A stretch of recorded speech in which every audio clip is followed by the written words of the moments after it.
Hi everyone! We're back with another book review video. I am so excited to share the books that I have with you guys today. I've gotten a lot of new books since I last did one of these videos, so we're just gonna get right into it. So many books, I'm having to fish for them under piles to even show them to you now. These are the two that we're going to be going over today. Manet and Degas. This is actually a catalog for a recent exhibit that just was at the Met. I don't believe it's up anymore, but it was incredible, and I feel like the catalog does a good job of going over all the work in the show. And then this amazing book for all my Thayer fans is a really interesting, if small, book on Thayer, and it's more of his, it's called The Art and Science of Abbott, Handerson, Thayer. I think you'll see when we get into it. It doesn't have as many of the paintings that we know him for, the angels and whatnot, but it does have some beautiful resolution images of his paintings, some of the angels, and then of his more scientific camouflage work. But we'll get into all that as we get looking at these, so let's get started. Okay, so for this book on Abbott, Handerson, Thayer, this is a really interesting one. I was finding really expensive copies online for a while, and I was like, absolutely not, that is way too much. I would never pay that much for a book that I don't know if it's any good. And then I found a copy for, what was the retail price? $45, I think. And I thought, you know what, just try it. Let's see if it's worth it. And I'm glad I did, because it's really interesting.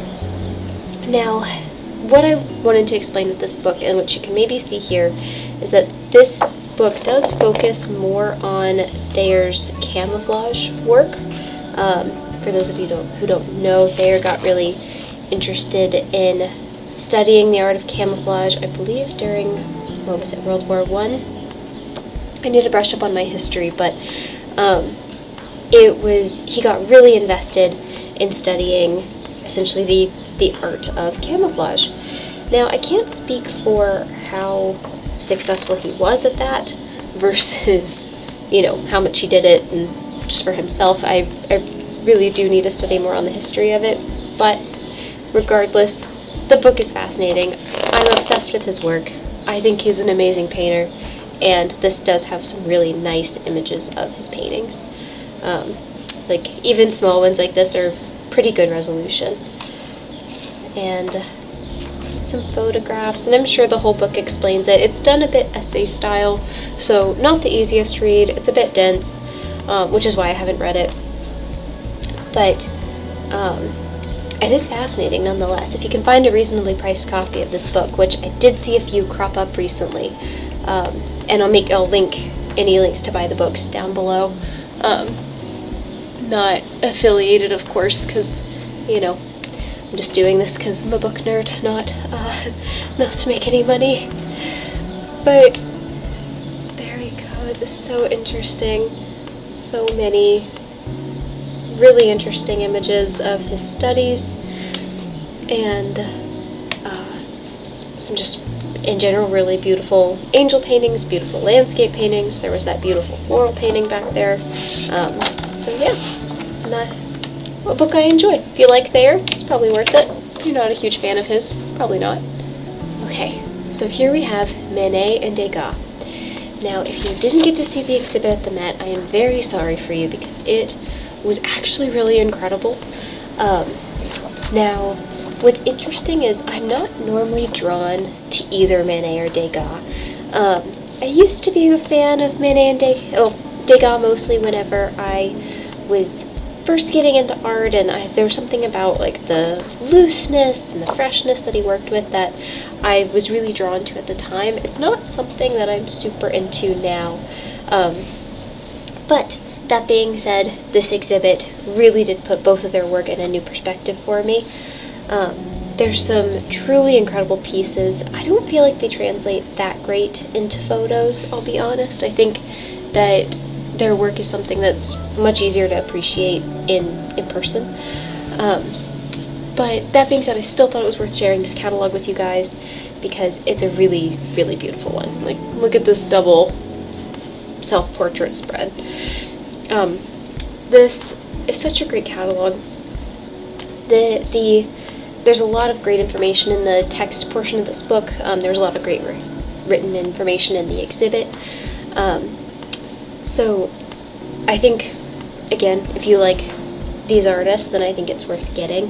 That being said, they could have gone with some larger images, more things like this, but some of these are just a little tiny, and there's a lot of white paper around. But the flip side of that is that you have a lot of their studies, master copies, things that you don't normally see artists do, that I just think are fascinating. Like, I believe both of these, it's hard to read upside down, but yeah, both of these are master copies that they did after Italian artists. That is just crazy. Like, this is not stuff you see every day.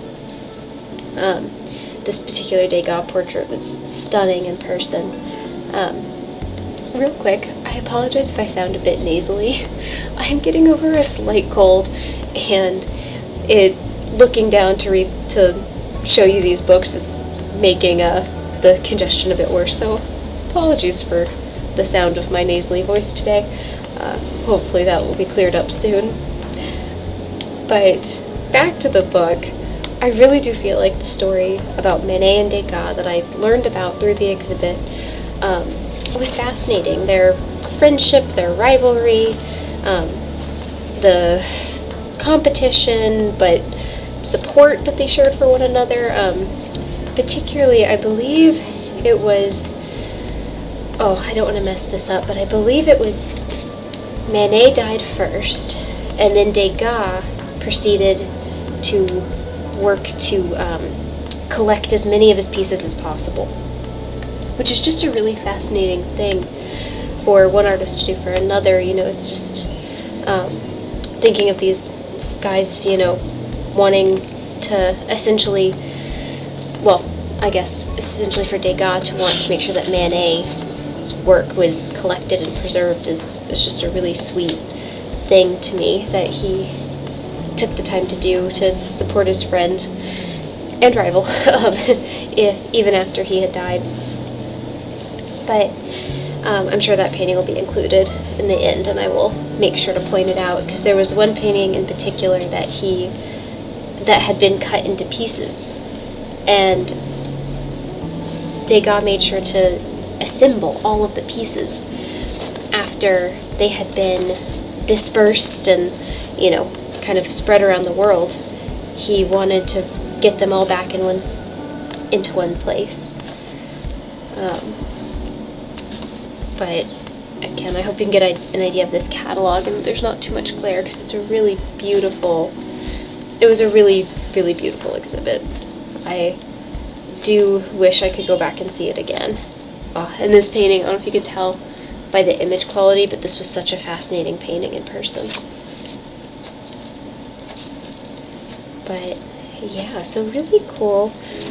Showing work from the beginning of their life to the end. Like, this literally spanned their entire careers.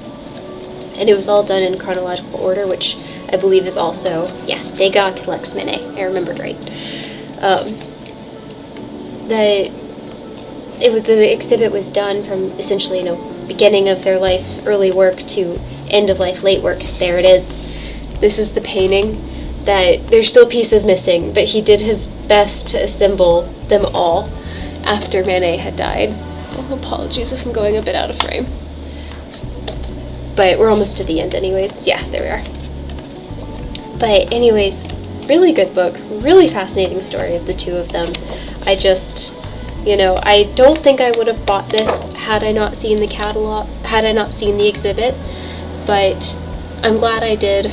I'm glad I have a memory to preserve, because the exhibit was fantastic and this book is pretty interesting.